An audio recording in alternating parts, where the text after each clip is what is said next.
What's up, Soul Family? Coming at you with another collective reading. This one's going to be on... I'm using the Seed and Sickle deck this time to kind of pick the theme. So the theme is... the first card, it's Birch. So I'm going to grab the guidebook and we'll see what it is really quick.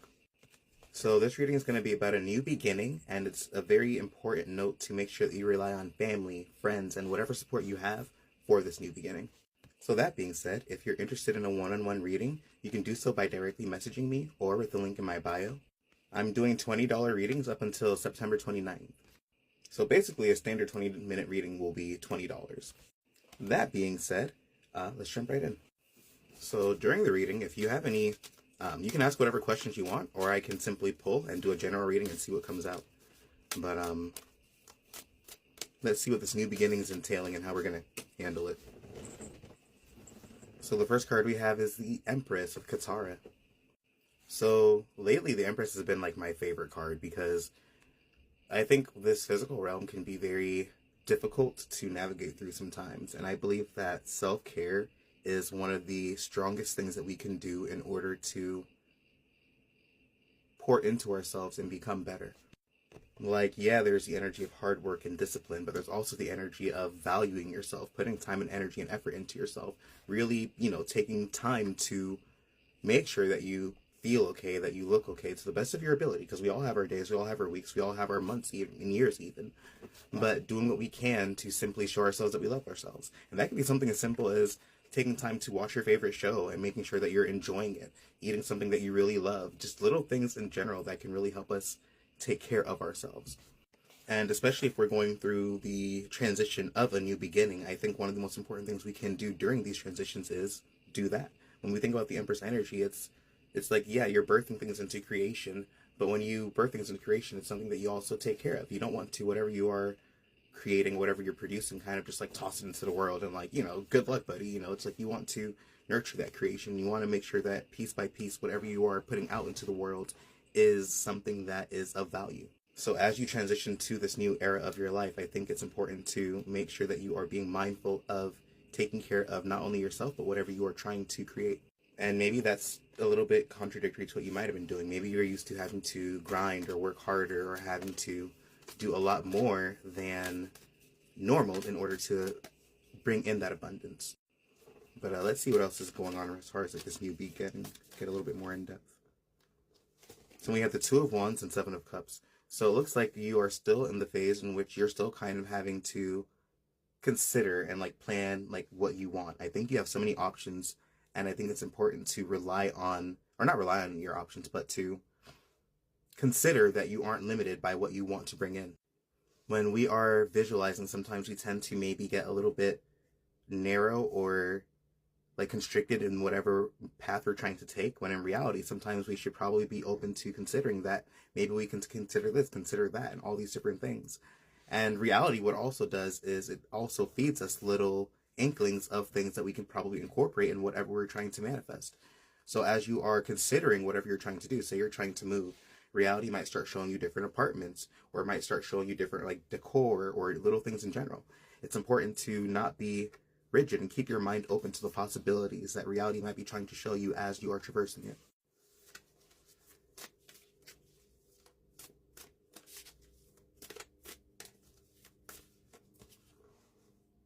And then we have, oh, it's funny, I actually didn't mean to put the Empress back in here. I thought I put it, I'm so serious, I thought I put this down. So it's kind of wild that I put this back in the deck on accident, shuffled it, and it came back out again. So that's kind of like really interesting to me. I usually put the cards that I have like down on my lap, and the deck is near it. So I might have like, I guess when I shuffled, picked it up and shuffled it back in, but that's kind of crazy.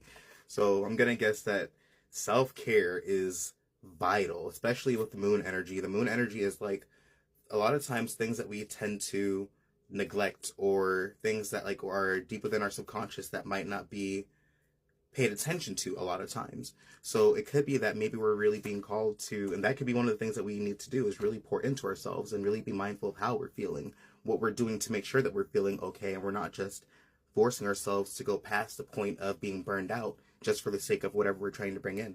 And also, whenever I think of the Empress energy, I think of somebody who puts time and effort into themselves.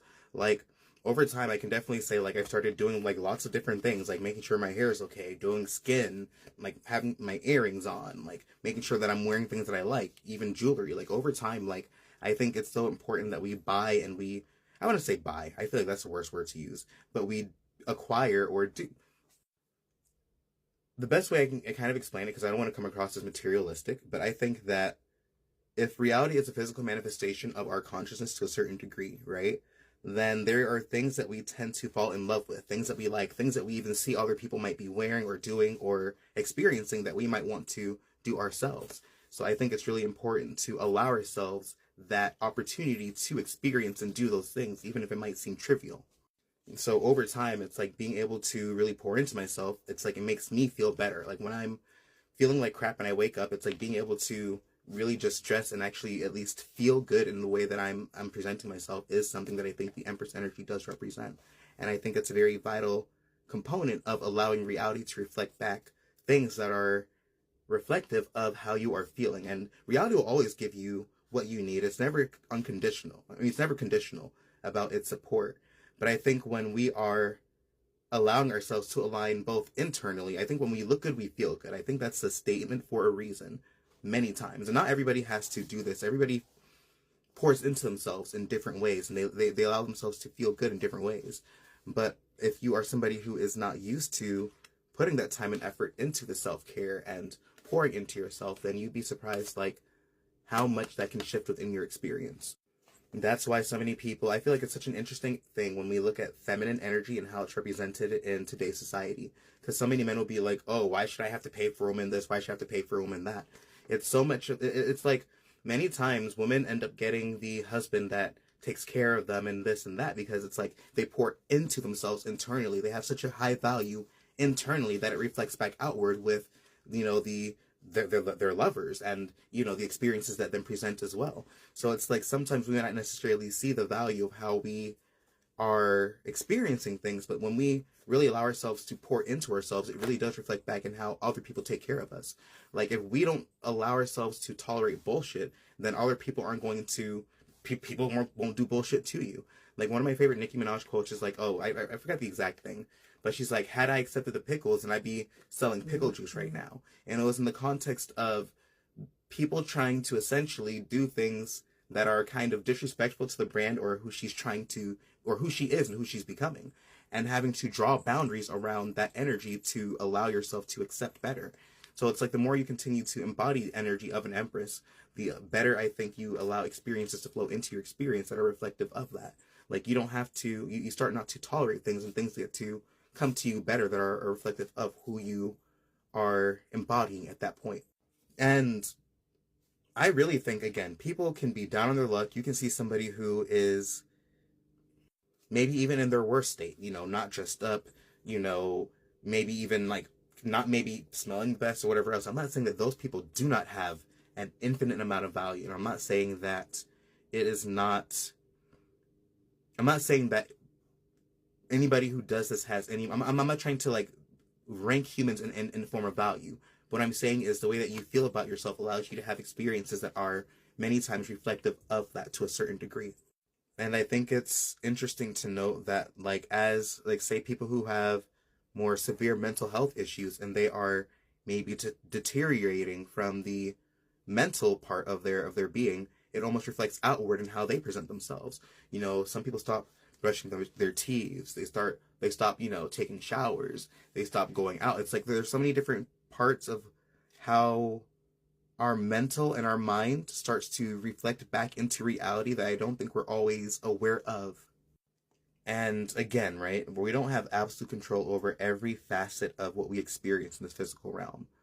But I do think that there is a lot that we can control. There's a lot that we can do. And I think taking care of ourselves allows a lot more to be experienced as a result of that. Hopefully I'm wording that right. I feel like it's a little bit of an obscure concept that I'm trying to kind of like put into words. But that being said, I'm going to take it to part 2 and we'll go from there. All right, so this is going to be part 2 of the last reading on YouTube. This is probably not even going to be in the video, so I mean. But that being said, let's jump right in. Oh, it dropped like half the deck. Or maybe I will keep it on YouTube. Who knows? It doesn't really matter much, I suppose. 10 seconds of explaining. So then, I think one of the things that we're going to have to continue to do with whatever this new beginning is rely on like your inner strength and restraint. Strength has a lot to do with being able to, yeah, of course, like I feel like the most literal embodiment of it is like inner strength, but it's also the ability to know how to control, or at least tame the different parts of yourselves, and being able to show that strength through whatever different facet it is, or I guess through a more controlled form. Like one of the ways I can think about it is it's like when Toph was trying to get Sokka out of the earth, it still took a certain level of, yes, being able to move the earth around him, but still being able to control it to a point where it wouldn't crush him, if that makes any sense. Like, she's still one of the greatest earthbenders. Like, yeah, being able to earthbend an avatar takes like a very strong will out of like all the other elements. It takes like a certain level of being able to move like one of the most tangible or dense or elements in the avatar, universe. But at the very same time, it does take control to be able to do so in a very efficient way. So hopefully that analogy came across properly, and if anybody doesn't understand that analogy, then I guess just look up Toph freeing, Sokka from the ground, then it might make a little bit more sense. I don't know. That's the best way I can explain that. But basically, strength without control is wasted, I think. Oh, this one's trying to come out too. So we have the Hierophant and the Knight of Pentacles. So maybe it's slow and steady wins the race and still continuing to build things up brick by brick. And if there is a tried and true method for you, then allowing that to be what is consistent within your experience. Like, we all know ourselves. We all know what methods work best for us. And sometimes there could be a tried and true method specific to what you are trying to create or what you're trying to do. So if there is something that you see that works consistently for other people and other individuals, then continue to take those steps to create that new beginning that you're trying to do. And the Knight of Pentacles, it's like the slowest moving knight. So sometimes it takes time and a lot of action to build up what you're trying to create. It's like Ba Sing Se was not built in a day. It took brick by brick by brick to build up the great impenetrable wall of Ba Sing Se. And it took just a lot of time to even then break that wall down in that exact same breath. So it takes a lot of time to execute whatever you're trying to accomplish if it's going to be great. And if it's going to last, especially if you want something to actually have substance. Like when you think about Earth as well, out of all the elements in Avatar, Earth is the most, it's the most dense substance, but it's the only one that's actually really tangible. It's like the only thing that you can actually hold in your hand. It's the only thing that if you were to like try and put down, it doesn't like it lasts. Like it's of substance. It's like the most physical element of all of them. So then I dropped, sorry, I'm like still dropping half the deck. Let me kind of place this aside. So I have the King of Swords, we have the Nine of Wands, and then we have the Three of Pentacles. So if maybe you are like literally on your last leg, like pushing through, and you are like exhausted, but I think this is like where you have to, especially because like the initial Oracle card in the first part of the reading pointed towards having to rely on other individuals for, aid. Aang didn't defeat the Fire Lord on his own. He wasn't able to completely accomplish his goals by himself. He had the help of everybody around him. So with the Three of Pentacles and the King of Swords popping out, I think it's important to, yes, get help, be very mindful about who you select and who you allow to be in your experience to even provide that to you. So I think it's very important to reach out to people when it's possible, but be very, of course, selective with who you reach out to. But with the Nine of Wands, it makes me feel as if like this has been like a very long, strenuous, and arduous journey. Like that's like the Wounded Warrior card. So it's like the card where it's like after you've been beaten up and you're like on your last leg and you're kind of like literally limping with the stick to kind of like get to where you got to get to. So maybe it's just been a really tough journey for you, and it's time for you to be able to rely on people to the best of your ability. And then we have the Ten of Pentacles with the Eight of Pentacles. Sorry, I'm reading it like reversed in the camera. So again, Ba Sing Se was not built in a day. It takes time and effort to build up something that's worth having, especially if it's been feeling like it's been stagnant and taking a lot of time and not progressing the way that we want it to. sometimes it might not seem that way, but it really is just a matter of continuing to hammer at like what you want, hammering at what you want, and building it brick by brick by brick by brick. And I feel like after every brick that you put down, you learn how to build a brick better, and eventually you perfect the concept of building each brick. So that's kind of like the energy of the Eight of Pentacles as well, which is like you're still really good at what you do, but there is still the energy of consistently refining and mastering what you do and getting better at it as you do it. So I don't think it's a matter of it not happening. I think it's happening. And I think we just have to understand, like, even amongst the best builders, a house or a domain or a kingdom is not going to get built overnight, even amongst the best of them.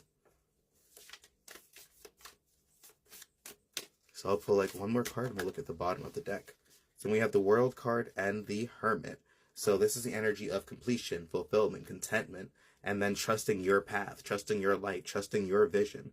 The traditional aspects of the Hermit, and even this one, he still has like his light, but actually that's even better. That's exactly, realistically, the concept of the Hermit is like is going within to trust the vision that you have, like going within to use your guiding light to get you to where you got to get to.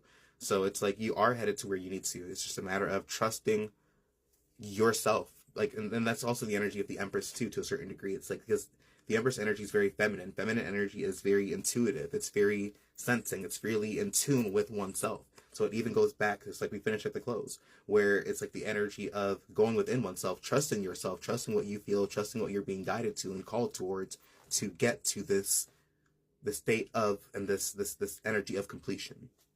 Not everybody's going to be able to, no, well, nobody can. Nobody has your mind. Nobody literally has the consciousness that you have to experience the things that you do, to allow you to form the vision and the mentality that you do as you approach things. So sometimes it really is important to trust all the time, especially in the physical realm. We quite literally came in the physical realm to experience the concept of individuality.